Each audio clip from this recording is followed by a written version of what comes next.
I'm Barry Steigers, and the program is Focus for December the 22nd, 2016, the last Focus program we will do for this year.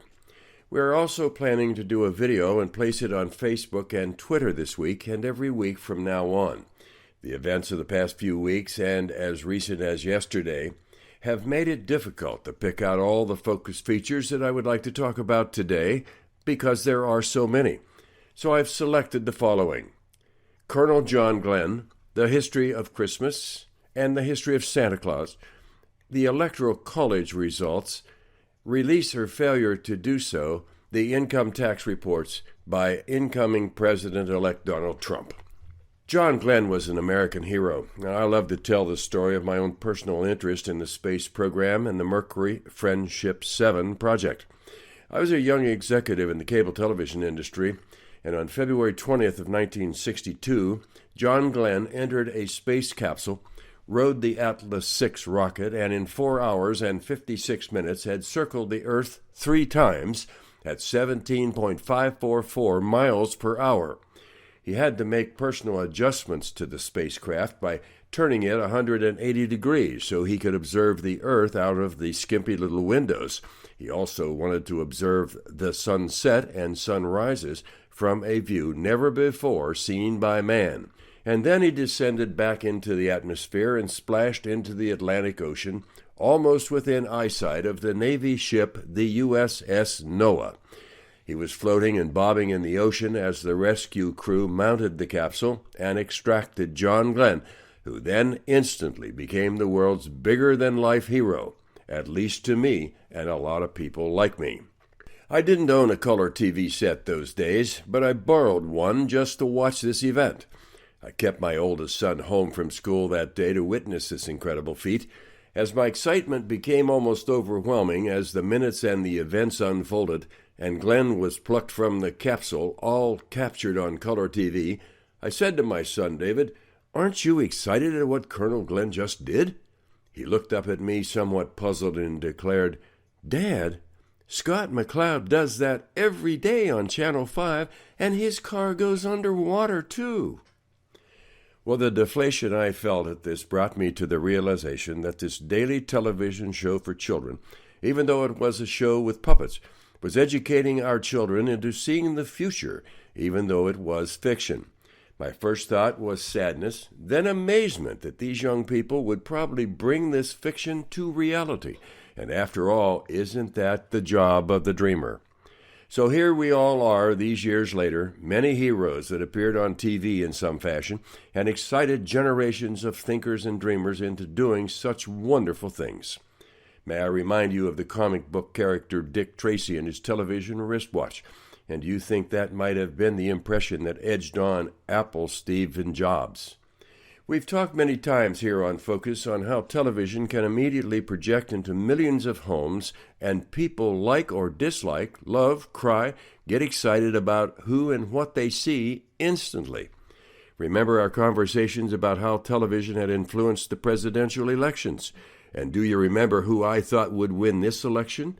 And because of television. Well, I said who would maybe lose the election because of television. But back to John Glenn.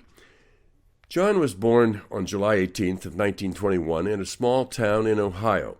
John was a Marine, a distinguished fighter pilot in World War II and Korea, was an American aviator, a test pilot, engineer, and astronaut even before the word astronaut existed.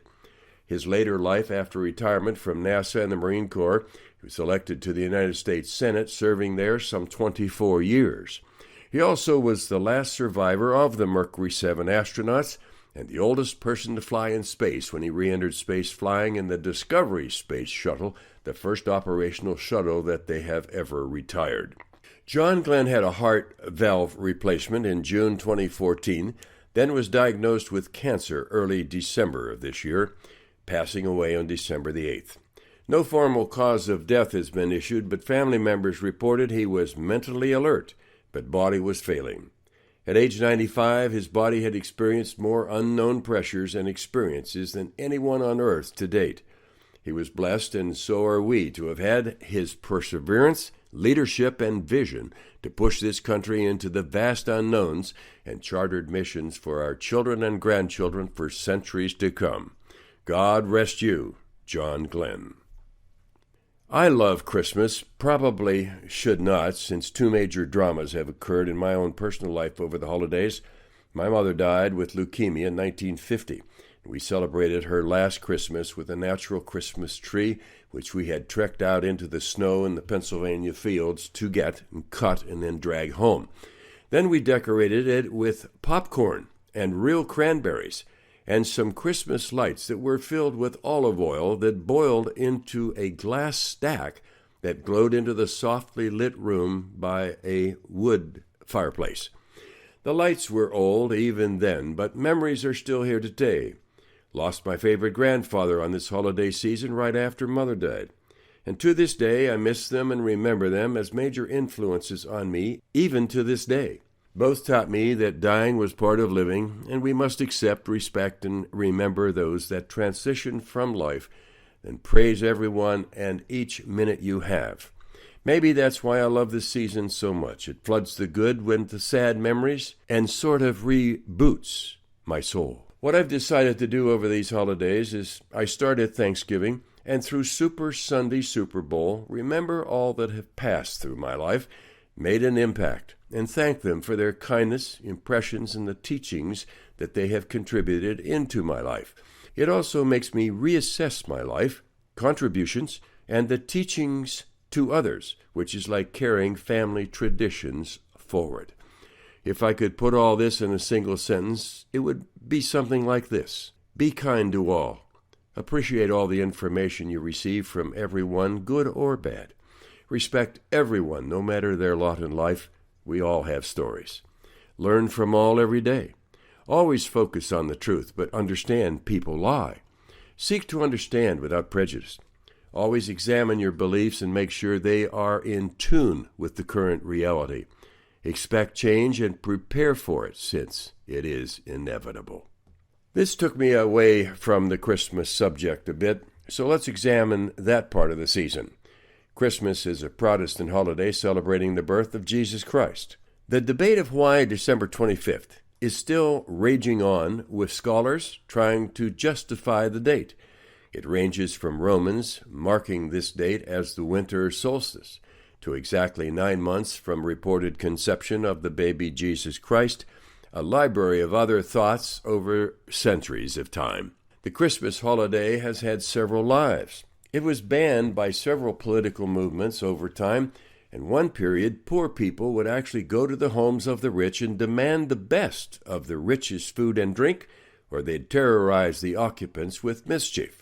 In 1645, England canceled Christmas, but it was then restored when Charles II was restored to the king throne and allowed it all to return. Early settlers to the United States did not always allow Christmas celebrations. In fact, in Boston, from 1659 to 1681, Christmas was actually outlawed, and you could be fined 5 shillings. At that time, there were 12 pennies to a shilling. So the worth of the fine was just 60 cents in USA funds.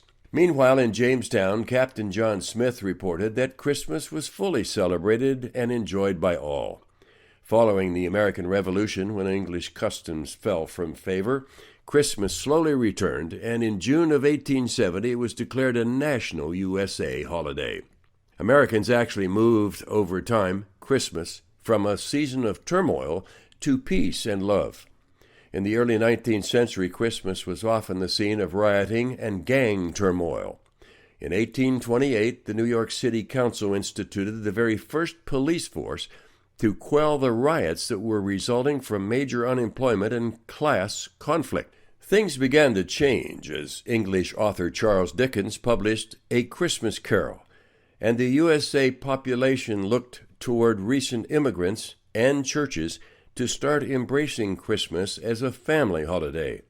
Traditions of presents, family dinners, singing carols, decorating trees, and sending Christmas cards slowly transformed the holiday to the basics that we enjoy today. It also ushered in a time of great spending as the gift sensation took hold, and merchants saw the opportunity to improve sales as the economy grew enough that people had some spendable cash for gifts. Other traditions came along too, like the poinsettia plant, brought into the States by the American minister Joel R. Poinsettia from Mexico. Rudolph the Red-Nosed Reindeer, created by Robert May, which was created to help entice shoppers to come in and shop at the Montgomery Ward department store in New York City, and in 1939 was popularized by singer-actor Gene Autry. In 1949 sold 2 million copies of Rudolph the Red-Nosed Reindeer. And certainly the creation of Santa Claus has been interesting. Santa Claus has a history of its own. Its origin dates back to the 2nd century with stories of St. Nicholas, and came to the United States in the late 1700s when a New York newspaper reported Dutch immigrants had gathered to celebrate the saint's death. Various poems and stories then emerged with pictures and drawings of characters dressed in colorful suits, carrying bags of presents, and then stockings filled with fruit hanging over fireplaces. And we all remember the New York Sun newspaper reporter's answer, "Yes, Virginia, there is a Santa Claus." That was printed clear back in 1897. As stores began major advertising campaigns to sell merchandise this time of year, they started to create the image of Santa Claus as we know it today. Also, the Salvation Army in the 1890s dressed up Santas to go out into the streets and collect money to help provide free meals to needy families, creating the ringing of the bells and the red collection buckets that we still observe today. Next, I want to focus on the Electoral College, hopefully the final chapter in closing the Donald Trump victory over Hillary Clinton. We have talked for 2 years on this program about how the Electoral College process works, but the last few months, many more Americans finally got it. The riots reports were often not true, and the powerful attempting to overthrow the USA election process will continue to be debated for some time. This election by far created more negative energy than any election I can ever recollect. Our founders believed it could happen, and a compromise between the founders, elected officials, and states created the Electoral College, believing that it would prevent major population states from monopolizing the presidential office. This was proven again when Trump received one of the highest Electoral College votes in our history, but not the popular vote.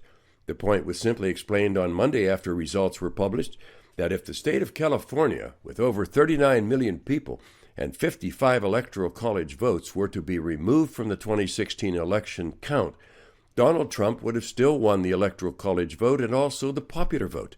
So without the Electoral College, and a few other populous states might have put Hillary in the White House, and future candidates could be selected by New York, California, Pennsylvania, Illinois, Texas, and Ohio because they have the higher populations and therefore would dominate.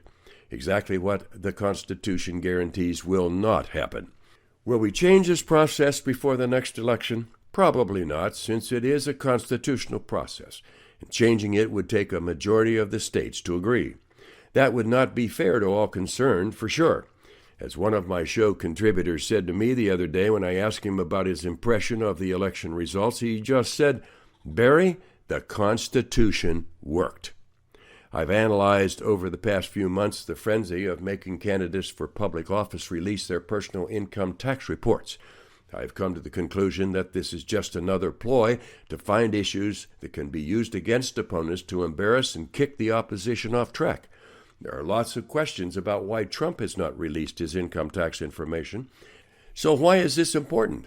Is it so the press, already mistrusted, could use detail after detail and lie or feed false information into Hillary and to other enemies? Research shows that the IRS has 228,031 employees and an operating budget of $2.3 billion tax dollars yearly to examine, analyze, and collect tax money legally owed or prosecute. Trump says that he is an audit, so why not let these 228.2 thousand federal employees do their job? And if no prosecution or violation, then what is the point? Why should anyone expose personal information before these highly paid government employees have done their job to give amateurs fuel to politically destroy an enemy?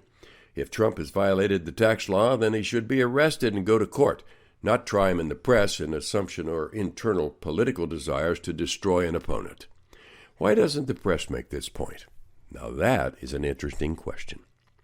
Please have a joyous and a wonderful Christmas holiday on Sunday, and please join me on Thursday as we focus on the year 2016 and on into 2017.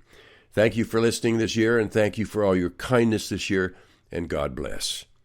I'm Barry Steigers. The program is Focus.